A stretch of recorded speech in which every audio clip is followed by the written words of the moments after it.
Certaines personnes qui admettent avoir des pensées homosexuelles ne sont pas attirées par des personnes du sexe opposé pour diverses raisons. Au contraire, elles aspirent à une intimité avec une personne de leur propre sexe. Les causes de cette attirance pour les personnes du même sexe sont diverses et font l'objet de discussions. Mais il n'en demeure pas moins que cette tentation est réelle. Beaucoup de personnes qui luttent contre l'attirance pour les personnes du même sexe disent souffrir pendant des années en souhaitant que les choses soient différentes. Les gens ne sont peut-être pas toujours incapables de contrôler ce qu'ils ressentent, mais ils peuvent contrôler ce qu'ils font avec ces sentiments.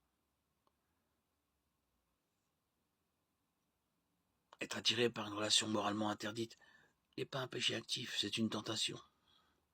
Le péché survient lorsque nous nous attardons sur de mauvaises pensées que la tentation engendre ou que nous cédons à la tentation.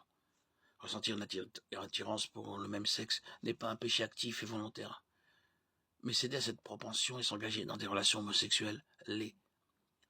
Notre culture assure aux homosexuels qu'ils sont négués et que la sexualité confuse doit être célébrée et non surmontée.